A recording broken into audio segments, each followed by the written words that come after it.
Halo, perkenalkan nama gue Yaris Hermanto. Gue berasal dari Bandung dan kali ini gue lagi ada di sebuah bukit yang letaknya tidak jauh dari pusat kota Bandung. Dan kali ini gue mau mereview sebuah mobil yang gue rakit dan gue rancang di bengkel gue. Mungkin bagi sebagian orang sudah tahu ini jenis mobil apa dan keperluannya untuk apa. Dan bagi yang belum tahu bakal gue jelasin. Jadi mobil ini tuh mobil bagi ya. Kalau di Indonesia mungkin lebih dikenal dengan nama tubular. Dan mobil ini ikutan di kelasnya G1. G1 itu khusus untuk 1000 cc gitu. Mungkin gue bakal mereview dulu dari bagian kaki-kakinya, dari mulai gardan, shock breaker dan lain-lain. Oke, bagian pertama yang akan gue review adalah bagian kaki-kaki bagian depan. Kaki-kakinya menggunakan gardan Jimny SJ410. Yang gue modif, gue reinforce lagi, dilapis lagi sama plat biar kuat, biar nggak gardannya senyum kayak gitu kalau pas jumping. Lalu gue menggunakan 4-link suspension. Jadi dia untuk travelnya biar lebih fleksibel juga. Lalu lebih panjang gitulah. Jadi lebih maksimal kalau kita menggunakan kaki-kaki coilover. Oke, lanjut. Shock breakernya. Shock breaker gue menggunakan King Travel 10 depan belakang. Gue mau nambahin dikit dari bagian 4-link. 4-linknya gue pakai pillow ball ya. Jadi ada 16 biji depan belakang. Lalu bagian depan ini ada power steering. Power steeringnya ini pakai hidrolik modelan PSC gitu. Ini kebetulan rakitan lokal, rakitan Indonesia. Jadi sedikit miring harganya. Oke. Bagian depannya mungkin udah. Paling di situ aja gue tambahin cover buat power steeringnya. Jadi kalau ada batu kita leluasa lah ngegasnya gitu.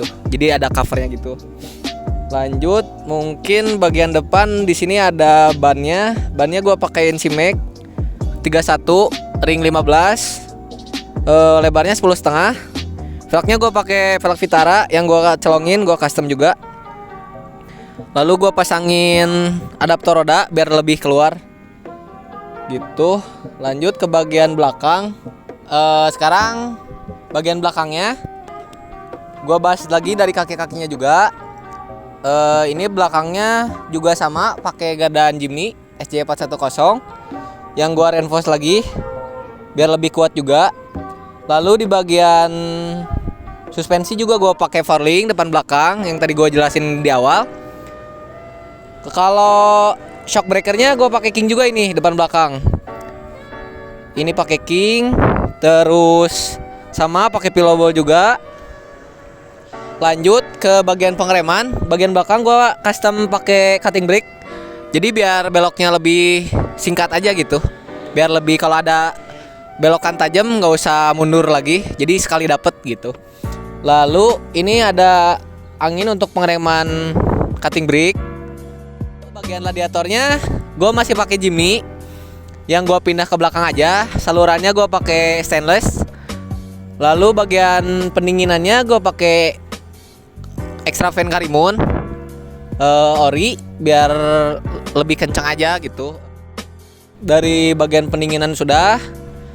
Di bagian belakangnya ada juga tangki. Tangkinya gue pakai aluminium juga. Ini fullnya cuma 20 liter karena kalau di balap SCS paling panjang treknya cuma 3 kilo apa 2 kilo lah. Jadi satu tangki ini mungkin bisa untuk pas 4 SCS aja gitu. Lalu ada aki gitu, ada akinya di bagian belakang sebelah di samping radiator ada buat ini penampungan angin untuk pengereman cutting brake.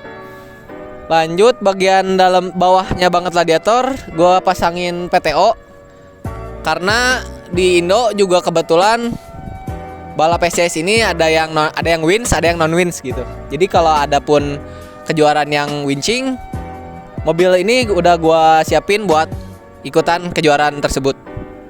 Oke, lanjut, bagian belakangnya sudah, kita masuk ke bagian dalamnya, ke kabinnya. Pertama yang paling kelihatan di bagian kabin adalah jok. Joknya gue pakai Sparco KW3. Lanjut ke setirnya gue pakai quick release dari Amerika, mereknya All-Star. Untuk pengereman cutting brake di sini kelihatan ya. Gue pasangin di bagian supir, jadi biar ngeremnya sama driver aja gitu. Kalau pakai sama navigator susah seiramanya, susah sehatinya gitu. Di saat kita nggak perlu cutting brake, navigator kita malah mencet rem dan jadi miss gitu dalam satu track, kan lumayan. Lanjut ke bagian dashboard. Di sini semua indikator gue hadapin ke driver.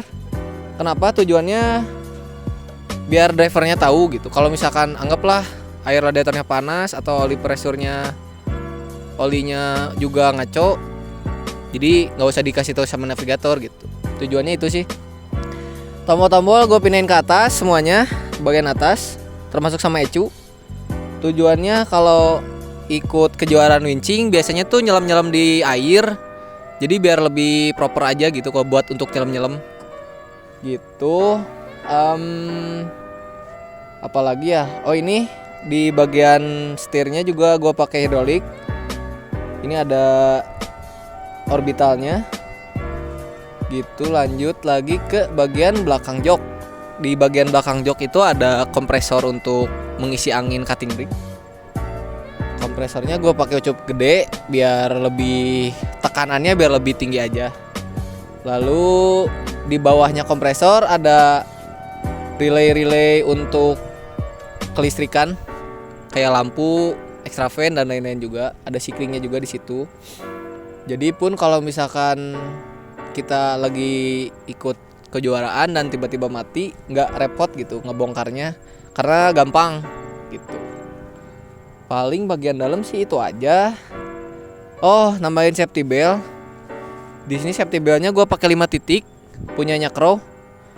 Biar lebih, karena standarnya sekarang di Indonesia sih udah harus 5 titik ya gitu. Udah sih paling itu aja bagian dalamnya. Lanjut ke bagian mesin. Oke, kita sekarang ke bagian mesin.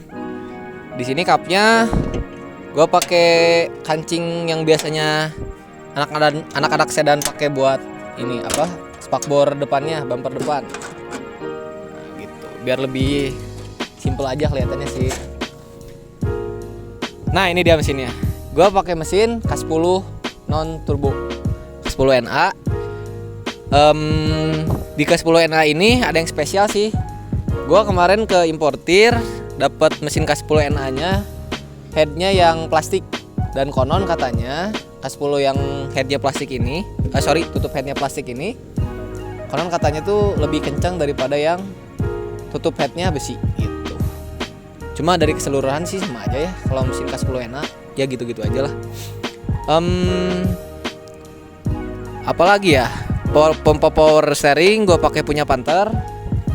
Lalu alternator masih standar bawaannya K10. Filter udara juga, cuma gue belum pasangin snorkel di sini di mobil ini, belum sempet lah. Lalu di bagian sana itu ada penampungan oli untuk power steering ya gitu. Dan di bagian sini nih, di sini ada cooler oli untuk power steering juga. Selebihnya sih ini mesin belum gua korek, masih standaran, masih bawaan ex Singapuran lah gitu. Apalagi ya, header knalpotnya gua pakai besinya, belum pakai stainless sih. Kalau headernya udah 41 gitu. Kalau ke belakangnya udah full stainless semua gitu. Apalagi ya, udah sih paling. Oke, edan. Oke, mungkin cukup sampai di sini review dari mobil tubular kelas G1 ini. Nantikan konten-konten selanjutnya dari channel gua. Oke, thank you.